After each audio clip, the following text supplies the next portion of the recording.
তুই যদি অনেকে সত্যি ভালোবেসে থাকিস তাহলে তোরা পালিয়ে যা, অনেকে নিয়ে পালিয়ে যাও?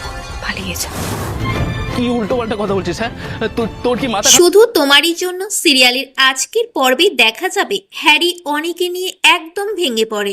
এদিকে তার আবার চাকরিও মিলছে না কোথাও। তখন তিতলি তার কাছে আসে আর উল্টোপাল্টা বুদ্ধি দেয় হ্যারিকে।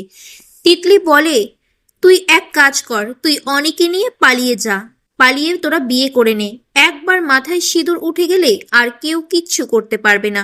হ্যারি বলে, কি বলছিস কি তুই? আমি অনিকে নিয়ে পালিয়ে যাব? কিন্তু রাহির সংসারটা কি হবে? তিতলি বলে, তুই দিদিভাইকে নিয়ে ভাবিস না এত, তুই এবার নিজেরটা নিয়ে ভাব, তা না হলে তুই সারা জীবনের মতো অনিকে হারিয়ে ফেলবি। হ্যারি বলে, তুই কি এসব উল্টোপাল্টা কথা বলছিস? তোর মাথা কি খারাপ হয়ে গেছে? এখানে পরিবারের মান সম্মান জড়িয়ে আছে। তিতলি তখন বলে, আমার মাথা খারাপ হয়ে যায়নি হ্যারি, অনির জন্য তোর মাথাটা খারাপ হয়ে গেছে। অনির অন্য কোনো ছেলের সঙ্গে বিয়ে হয়ে গেলে তোর মাথাটা আরো খারাপ হয়ে যাবে।